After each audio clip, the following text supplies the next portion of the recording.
Sir आप अपना परिचय दीजिए। मेरा नाम सतीश चंद शर्मा, हांसापुर ठटिया कन्नौज का रहने वाला। हमारी ज़मीन 3 बार बेच दी गई। जब हम थाने पे गए, वहाँ कहा गया कि ये कोई संगीन मामला नहीं है, ज़मीन बिक जाती है। फिर दोबारा गए, नहीं FIR लिखी गई। फिर तिबारा गए, नहीं सुना गया।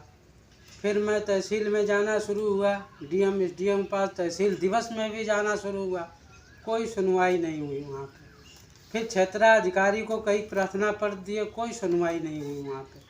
फिर SP साहब के संज्ञान में मामला लाया तो SP साहब कहने लगे कि मैं तुम्हें तुम्हारी जगह दिलवा दूंगा, तुम इस मुकदमे के चक्कर में मत पड़ो।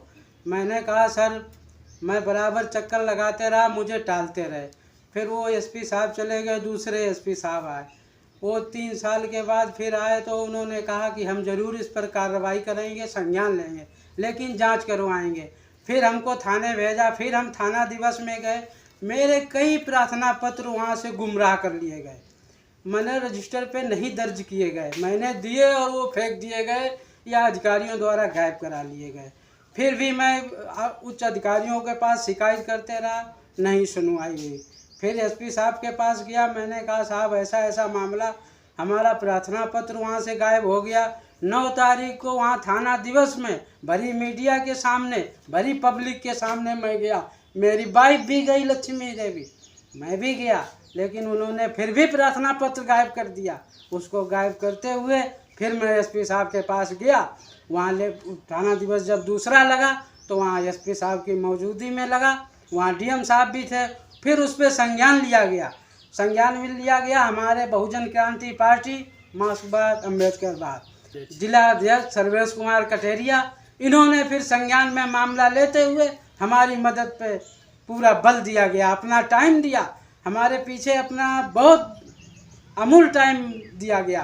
फिर इसके बाद दूसरे थाने दिवस में SP साहब ने कहा कि लेखपाल साहब भी मौजूद थे वहाँ पे, सबको बुलाया गया, लेकिन फिर अधिकारियों को जुआ नहीं रहेगा, उन्होंने फिर मिट्टी डाल दी। लेकिन SP साहब ने फिर कहा कि हम एक रिपोर्ट आ जाने दो लेखपाल की, सतीश चंद मुकदमा मैं दर्ज कराऊंगा। उन्होंने अगली तारीख पे हमको बुलाया, मैं गया प्रार्थना पत्र के साथ, वहाँ पे वो लेखपाल की रिपोर्ट भी दी और फिर साहब ने उस पर मुकदमा अभियोग पंजीकृत का आर्डर भी किया। इसके बाद मुकदमा लिख गया। अब आप देखिए कितनी चौंकाने वाली बात, मुकदमा विधिवत लिखा गया, FIR लिखी गई, उसमें धाराएं लगाई गई 419, 420, 467, 468, 469, 471। उसके बाद फिर विवेचना के लिए दरोगा हमारे पास आते रहे, हमको धमकाते रहे और हमसे सारे कागज़ लेते रहे, सारे कूट रचित दस्तावेजों के साथ मैंने उनको दिए, लेकिन उन्होंने सब छुपा लिए। यहाँ तक कि कोई छुट्टी चला गया, एक दरोगा आए वो बीमार हो गए, कोई कुछ हो गया, मामला टालते रहे। इसमें फिर हमको भी और ज़्यादा सताया गया। सताने के बाद हम पे SC ST लगाई गई, पूरी हमारी जगह हड़पने की पूरी तैयारी की गई। इसके बाद साजबाज करके गुड्डी देवी, राम शंकर, अन्य गवाहों के द्वारा कूट रचित दस्तावेज तैयार किए गए। इसके बाद हमको पूरे न्यायालय में दौड़ाया गया, पूरे न्यायालय के चक्कर खाते खाते हमारे भाइयों को भी अवैध सताया गया। उनका कोई दोष नहीं था, जगह हमारी नाम थी, लेकिन उनको भी फंसाया गया। फिर मैं भागा चारों तरफ घूमता रहा। फिर हमारे राष्ट्रीय अध्यक्ष रणजीत सिंह, मार्क्सवाद अम्बेडकरवाद बहुजन क्रांति पार्टी के राष्ट्रीय अध्यक्ष, उन्होंने भी अब इस मामले को संज्ञान लिया। आगे आप उनसे सुने। सर ये मामला आप देख रहे हैं, इसके बारे में बताएं। संज्ञान में ये जिस समय से आया, मैंने इसमें कई बार धरना भी कराए और इसके बाद में यहाँ से उन लोगों ने कहा कि आप जाइए थाने पे, मुकदमा लिख जाएगा आप। हम हमारे माननीय अध्यक्ष जी दोनों लोग थाने पर गए, वहाँ पर एक सिपाही के कोरोना निकल आया, उस कारण हमारी FIR को टाल दिया गया। फिर एक दिन थाना दिवस लगा हुआ था, वहाँ पर SP साहब और DM साहब मौजूद थे। उनकी मौजूदगी में मैंने कहा कि सर ये 3-3 ज़मीन के बैनामे एक ही आदमी कर रहा है, इसके में आप लोग क्या करते हैं, देखते भी नहीं हैं। तो DM साहब मौन हो गए, बोले नहीं। उसके बाद में जो है उन्होंने कहा कि कौन लेखपाल है उसको बुलाइए। उन्होंने पूछा कि लेखपाल आपके जानकारी में है ये बात? उन्होंने कहा जी सर। हमने कहा कि आप ये गलत है। तो उन्होंने कहा क्या?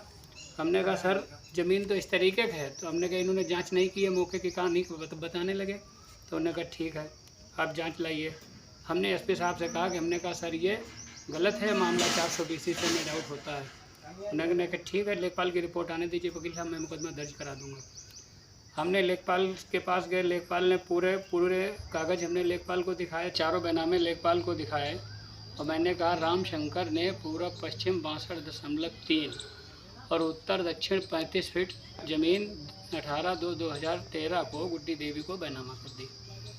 इसके बाद 6/1/15 को गुड्डी देवी ने सतीश चंद को 21/62 का बैनामा कर दिया। अब गुड्डी देवी की 14/62 बची, उसको रामचंद्र शंकर ने पीछे के अलावा आगे दिखा करके विजय कुमार को बैनामा कर दिया 23/11/2015 को। ज़मीन सारी 15 को बिक चुकी थी। इसके बाद रामशंकर ने और गुड्डी देवी ने एक चितम्मा लिखा जा कर के 6 जनवरी 2018 को कि जो पूरब पश्चिम 62 फुट है उसको 35 कर दिया जाए और जो 35 फुट है उसको 62 कर दिया जाए उत्तर दक्षिण को। ज़मीन तो वहाँ पर पहले 15 में बिक चुकी। इस तरीके से इन्होंने साजबाज से कागज़ तैयार किए। कागज़ के बाद में हमने ये सारे कागज़ दरोगा जी को दिए। पहले दरोगा जी सुभाष चंद्र है, इसके बाद में आशुतोष हुए, आशुतोष के बाद में शैलेंद्र हुए।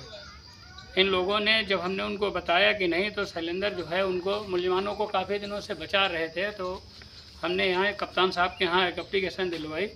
कप्तान साहब ने आदेश किया कि 3 दिन के अंदर आख्या प्रस्तुत करें, आवश्यक कार्रवाई करें। तो शैलेंद्र ने मारे जल्दी के सारी धाराएं हटाकर केवल 420 में चार्जशीट आरोप पत्र दाखिल किया और ये कह दिया कि ये बाकी 467, 468 मतलब धारा बनती ही नहीं है। हम लोगों को भी गुमराह करने के लिए पुलिस बराबर प्रयास करती है। हमने उनसे कहा भी, हमने कहा नहीं ये 420 तो है ही। एसपी साहब ने भी कहा कि 400 जब ये गलत था तो ये लिखा कैसे गया, उनको भी उन्होंने गुमराह कर दिया। इस संबंध में हमने माननीय राज्य मंत्री असीम अरुण जी को भी एक प्रार्थना पत्र दिया है, एसपी साहब को भी प्रार्थना पत्र दिया है, एडिशनल साहब को भी दिया है, डीएम साहब को भी एक प्रार्थना पत्र दिया है, सीओ साहब को भी प्रार्थना पत्र दिया है कि हमारी जांच पुनः दूसरे किसी अन्य थाने से कराई जाए। और ये पूरी धाराएं जो इन्होंने कार्रवाई की आज तक, इससे पूर्व में ये दरोगा जी शैलेंद्र यहाँ पर रहे।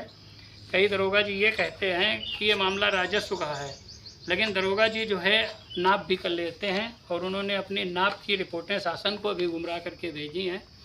मोहन सिंह दरोगा जी लिखते हैं कि ये सतीश चंद 21/65 पे कब्जेदार हैं और ये दरोगा जी लिखते हैं कि वो 21/62 पर कब्जेदार हैं। तो इस तरीके से जो है गलत शासन को मतलब रिपोर्टें भी भेज रहे हैं। पुलिस किसी भी तरीके से कोई कार्रवाई करने के लिए तैयार नहीं है। सतीश चंद के खिलाफ गुड्डी देवी के द्वारा कई फर्जी मुकदमे किए गए। एक जो है SC/ST का मुकदमा किया गया, अभी पास्को की भी कार्रवाई कराई जा रही है। थाने एसपी के यहाँ भी इन्होंने कई बार फर्जी प्रार्थना पत्र दिए हैं, लेकिन पुलिस जो है झूठे प्रार्थना पत्र देने वालों के खिलाफ, झूठे मुकदमा लिखाने वालों के खिलाफ कोई कार्रवाई नहीं कर रही है।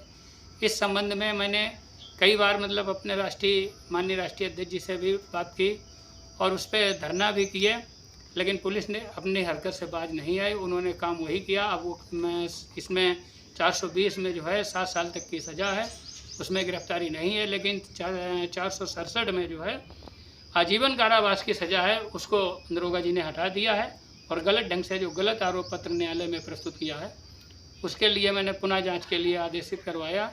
अब एसपी साहब हमसे पूछ रहे हैं कि आप वकील साहब हमको कानून बता दीजिए, तो हम उनको क्या कानून बता दें। जिस तरीके के सबूत मिलते हैं अधिकारी उसी आधार पे जो है कानून और चार्जशीट और धारा घटाई भी जा सकती है, चार्जशीट में धारा बढ़ाई भी जा सकती है, चार्जशीट में मूल्य भी बढ़ाए जा सकते हैं। लेकिन ये काम दरोगा जी ने जानबूझकर नहीं किया, क्योंकि इसमें बैनामा लेखक भी फंस रहा है और जो काम नहीं हो सकता है चितम्मा वाला वो रिश्वत के माध्यम से किया गया। इसी वजह से वो अधिकारी सब इस मामले को टालने में लगे हुए हैं, दबाने में लगे हुए हैं, सही बात को सामने नहीं ला रहे हैं। अब इसके आगे जो है मैं अनुरोध करूंगा माननीय अध्यक्ष जी से कि इस पे किस तरीके से अग्रिम कार्रवाई की जाए, आप जरा उस पर प्रकाश डालें। तो अध्यक्ष जी आपका इस मामले में किस तरह से सहयोग रहेगा? सतीश चंद शर्मा के प्रकरण में 3 रोज के बाद प्रशासन और हमारा धरना प्रदर्शन होगा, जो माननीय मुख्यमंत्री को संबोधित होगा। माननीय मुख्यमंत्री से ये हमारा आग्रह होगा कि इस प्रकरण में आप जांच कराकर मुलजिमानों के खिलाफ उचित कार्रवाई के निर्देश दें।